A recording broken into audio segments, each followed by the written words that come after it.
episode 27 of the Make Every Media podcast. Today on the show, we are streaming about streaming, or podcasting about podcasting, depending on which medium you're using right now.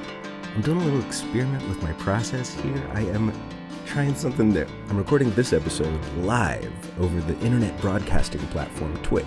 You know, like Facebook Live, YouTube Live. These are all tools that allow you to stream your video out to the internet for anybody to see. And then I'm going to edit it down to just the best takes. Give it a music bed of the latest tracks from the Forgotten Discovery. Master the levels, export it, listen to it, polish, maybe record a little bit more, and if I like it, eventually publish a podcast version of it. And then make a YouTube version, and a clip or two for social. Some cover art, some show notes, a page on our website, blah, blah, blah. But this time, I'm going to try to do most of it, if not all of it, live over the air, here on Twitch, starting on Wednesday afternoon at 2 o'clock, February the 16th. And continuing to fill in the gaps and make corrections here on another Wednesday afternoon, 7 months later, on September 7th. So let's dive in. I'd like this broadcast to accomplish a few different things if possible. First, I'm trying to lay out my backup process and directory structures for 2022. This is something very nerdy that I've been wanting to do in a podcast ever since 2016, probably. And yeah, I'm going to do that over the air here, hopefully before dinner. And then I'm going to use that to start backing up my hard drives today. And then while we're backing up, we might review some of the media that we're backing up and talk about where it might fit on our content roadmap. We might edit it a little bit. We might take a break to play a game or some music. This is live on the internet, people. Part of it depends on who shows up in the chats. But anyway, step one, chapter one, as I mentioned, is laying out a backup structure, a directory structure, a workflow. And I thought I'd start up that conversation with myself again by reviewing what I've got so far. Okay, and then this is where I think I diverge a little bit from the script. I may get into doing some of that, but I'm going to go ahead and read the rest of the script that I have so far, but I don't know if I'm going to use this stuff. Back in 2015 was when I really started getting into this kind of stuff in earnest, these digital organization strategies. That manifested in a series of installations at the Institution Theater called MetaCartography that I produced with the help of a group we called Happiness is a Choice, or HIAC for short.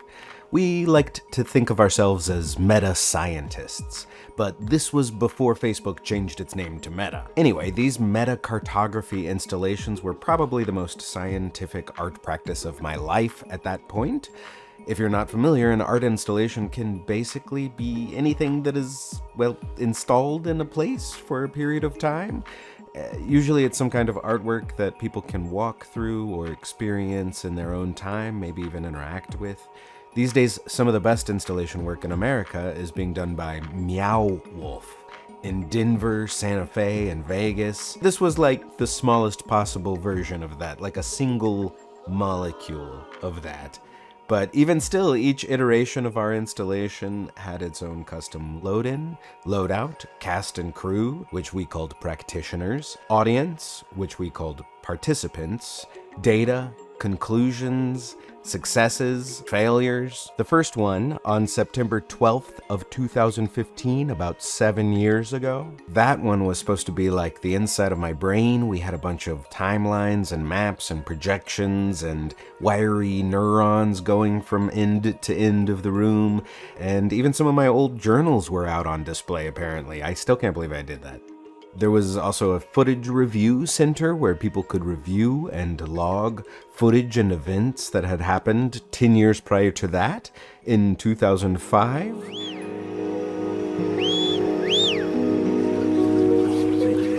And I do still have a fair amount of footage, tape, photos, documentation from this era of my life in 2015 and 16, and a lot from that previous era in 2005. I still feel like I am processing a lot of that, like I'm not done with it yet. And for the purposes of this podcast, we'll call all of it old and older and new. All of it is data, ultimately that's what it is, bits and bytes.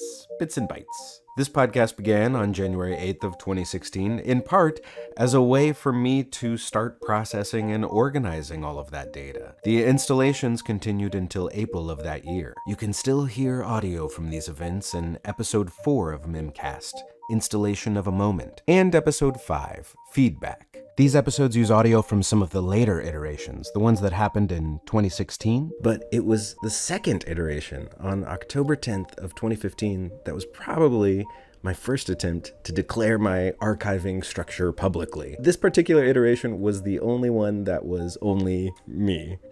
I think, I had some help setting up the room, but then, not unlike this Twitch stream right now, there was just a window open to this room, and people couldn't come in, but I was working on this system live in front of people. This is before I even knew that people did this kind of thing on Twitch. So it's kind of, there's my workstation. I was mapping some things. This is Future Mike from September again, and for you podcast listeners, here you can hear me clicking around on a mind map that has photos of these MetaCartography installations from 2015 and 2016. And this is a good place probably to let you know that there's a video version of this podcast at youtube.com/makeeverymedia. In the lobby before the installation, I did interact with people and I was asking them about their folder structures. And this is one that came up that somebody drew for me. I love this drawing from one of our participants. It looks like they're showing one main folder for all video projects, I'm assuming. And then within that, each video project has its own folder labeled with the video's name. And under each of those individual video folders, there are folders for raw files and edited files and for done files. And within the raw files folder, they've got individual folders for each of the different sources these raw files might come from. Looks like different cameras and an audio recorder. They're showing a 7DD, a T2i, and an H4n. That's an audio recorder. And they've also written down their naming convention here, which starts with the source type, so the 7DD camera in this instance, and then it has an underscore, and it looks like the date, but in double digits and American style. So 10/10/15 would be October 10th, 2015. And then in parentheses, there's a number. I'm guessing that's the take. Interesting. I'm similar, but not quite my naming convention. Not quite my tempo. My file naming convention is the date first, starting with the full year, all 4 digits, and then a dash and the month in double digits, and then another dash and the day in double digits, and then another dash and some kind of descriptor or keyword, or a series of keywords separated by underscores, or sometimes with camel casing, which is where you squeeze the words together with no spaces but capitalize each word to make it all a little more readable. And then there's another dash and the version number, like V1 or V2, or if it's takes, T1 or T2. These days I'm also finding myself sometimes putting another timestamp at the end of the name there. For instance, if it's a project file that I'm revisiting at a later date, I might put the date of the later edits at the end of the file name there. Once I got myself isolated and installed into the installation room that night, my mission was to create a comprehensive media database for myself, a CMD, to keep track of it all. That quickly evolved into a centralized media asset database, a CMAD. This is basically just a spreadsheet that lives in the cloud and contains references to every single piece of media that I've recorded in my life. Very simple. And the perhaps overly ambitious plan at that time was to turn that into a communal synchronized asset database, a CSAD. This was for shared memories, and we were going to use it to populate a mind mapping app that we were working on. What can I say? We really liked acronyms at the time, but this was before I found out about Nixium, and we're not going to talk about that at all today.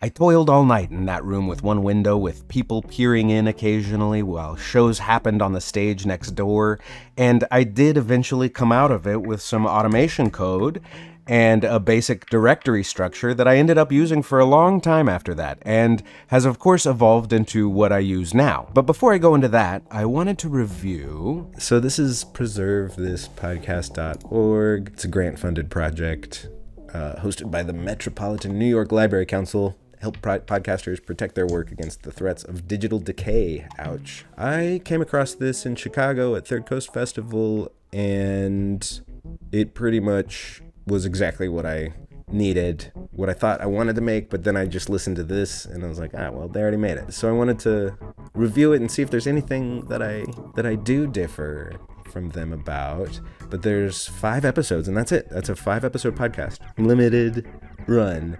But every episode is great and is about a very specific thing. Get organized is really the one. Get organized and back it up. These are the two that we are playing with. How do we organize our folders? And there's a zine that goes along with it. The zine is really great. We could just read that online. Naming your files, this is good too. Start the name with a date.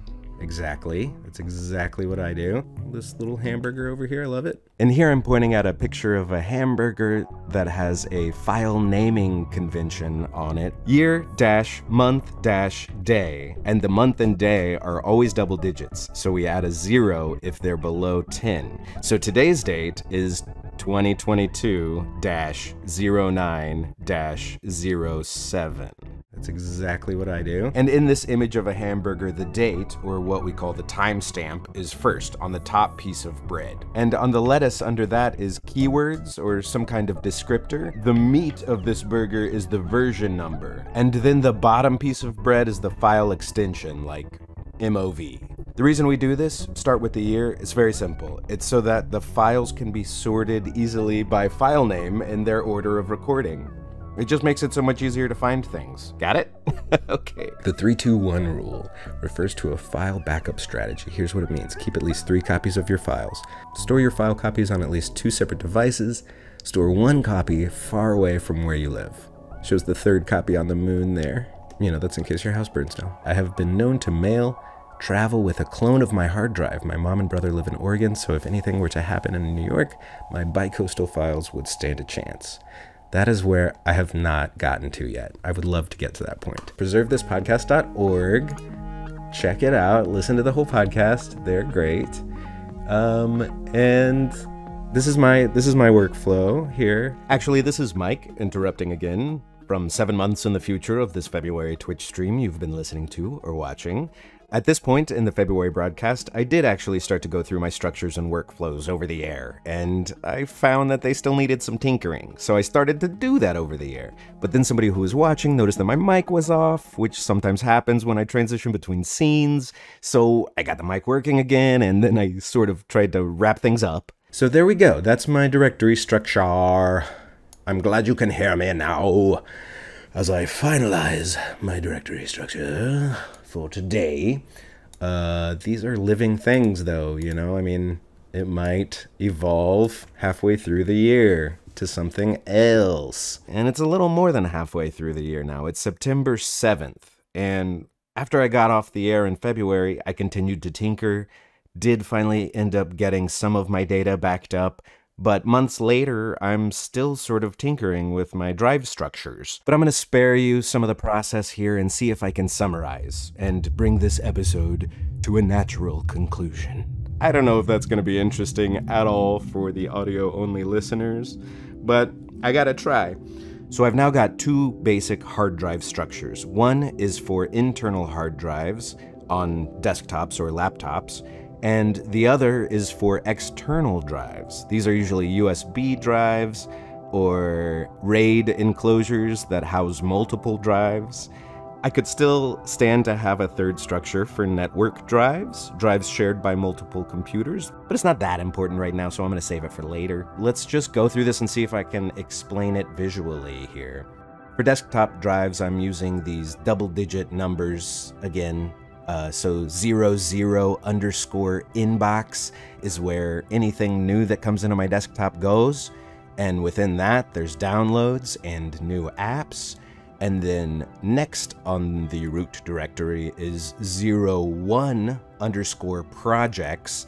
And this is where most of my projects, my client work or creative projects go, and they're separated again by, or they're labeled by year, by the full year, dash, project name, dash, and a version number, like V1, V2. And we might as well talk about my folder structure for projects while we're here. Each individual project that's within one of these folders has the following structure. These folder names are kind of flexible depending on the kind of project, but usually we start again with the double digits and have something like 01_sequences, or edits, or project.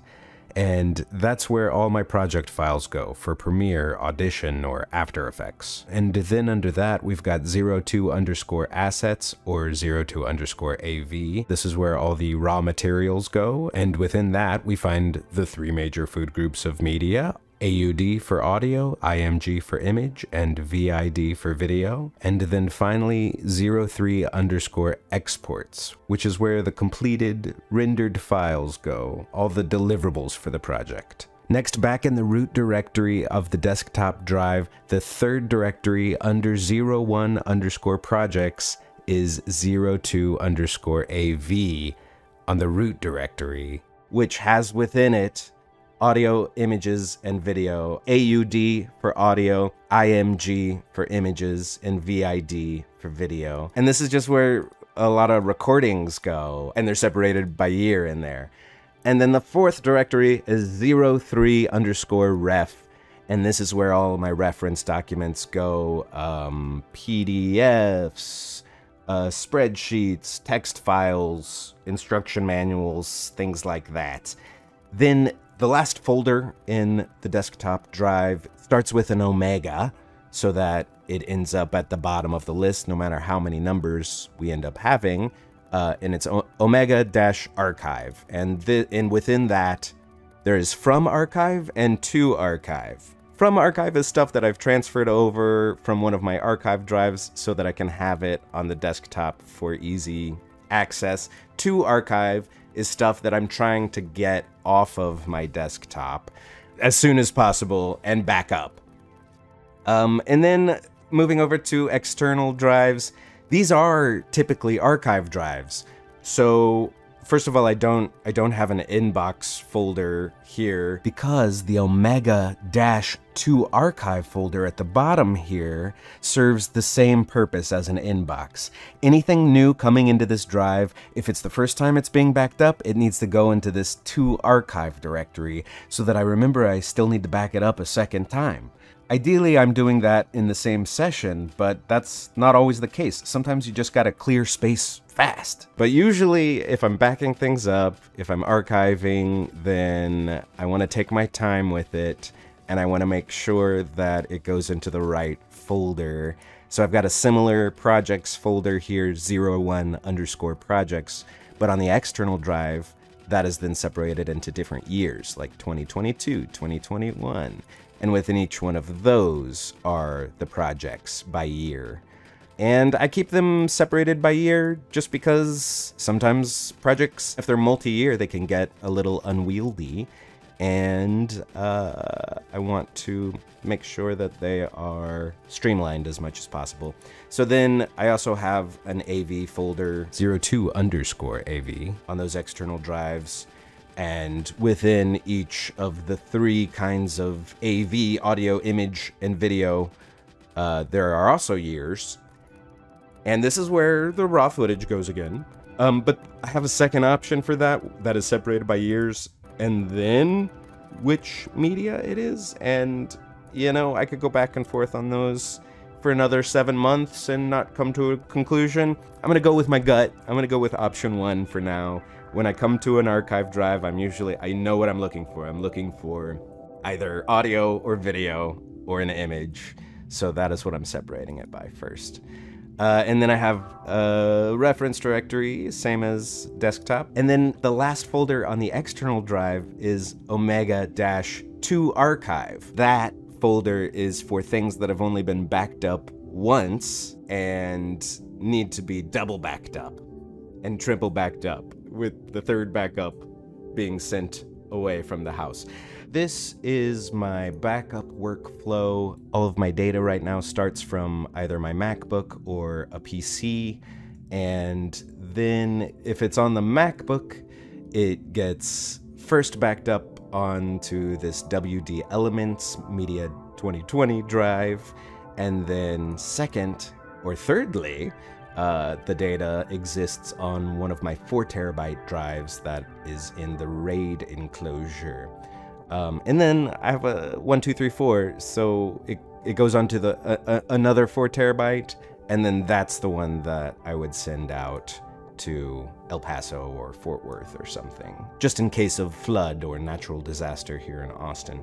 Anyway, that is not as fun to say out loud. I don't know if this part is podcast material, but Preserve This Podcast made one about their structures and backup workflows, and I liked that, so I imagine maybe there's somebody out there that likes this. But that's it. That is my backup workflow.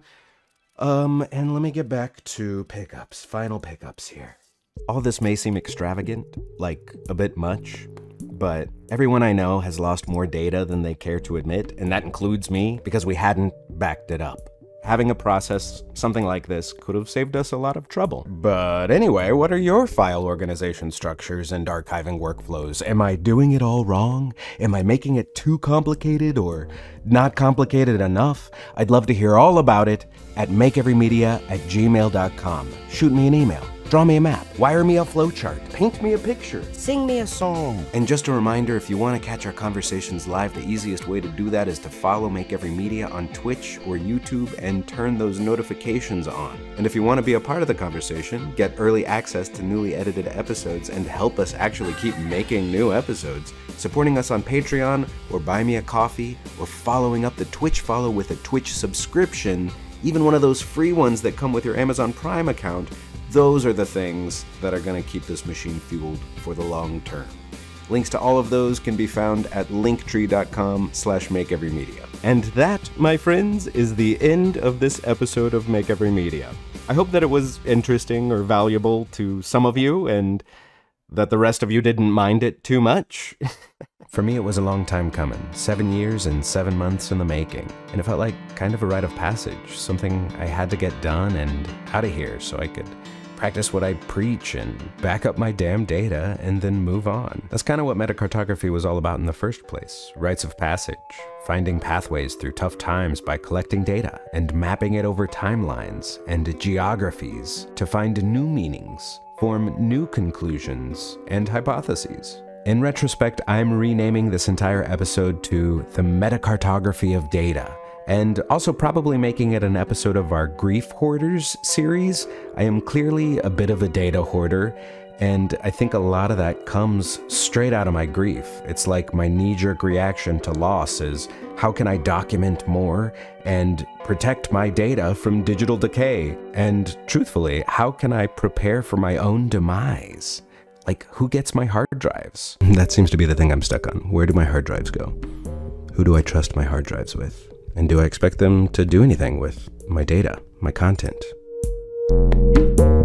That's a clip there from our first episode of Grief Hoarders, which is episode 21 of the Make Every Media podcast. In that episode, I also said that the next episode of Grief Hoarders was going to be centered around digital systems. Episode 1. The obvious. Digital systems. And that is clearly what we have begun here in this episode. Folks, we have a system. Now we just got to use it. Or lose it. Coming up next on Make Every Media, more episodes of Deferred Dreams, our student debt podcast hosted by Chelsea Hernandez, and the much-anticipated pilot episode of a show called Steal Every Media, hosted by Peter Rogers, and also more episodes of Gender Bots with Julie Moore, and Grief Hoarders with Megan Moten, and Two Old Cats with Donnie Moten, and Glengarry Glen Frog with Brad Hawkins, Kevin Welch, and Marco Ruiz, and more. That one's a podcast about arguably the best video game of all time, Chrono Trigger. It's a game that people don't really seem to recover from. Came out in the 90s, and I still can't stop talking about it. But I gotta stop talking at some point. And that point is coming real soon, I swear. Right after I give thanks to The Forgotten Discovery, otherwise known as Chris Owen, for half of the music that we used in this episode, and Wayne Champlain, otherwise known as Paul Wainright, for the other half. You can find them both on SoundCloud at the links in the show notes. And special thanks to Preserve This Podcast for the backup reference guide and zine, and to the Third Coast International Audio Festival for connecting me with it. Always a great resource for podcasters. And super special thanks to the Institution Theater and Tom Booker for giving us a space to explore our minds, and to all the HIAC practitioners and participants that participated during these installations. And finally, thanks to all of our Patreon and Buy Me a Coffee supporters, and our Twitch, YouTube, and podcast followers and subscribers, present, past, and future. To show you my appreciation, I am going to officially stop talking now and let you get on with your day. Until next time, this has been Make Every Media. Make every media.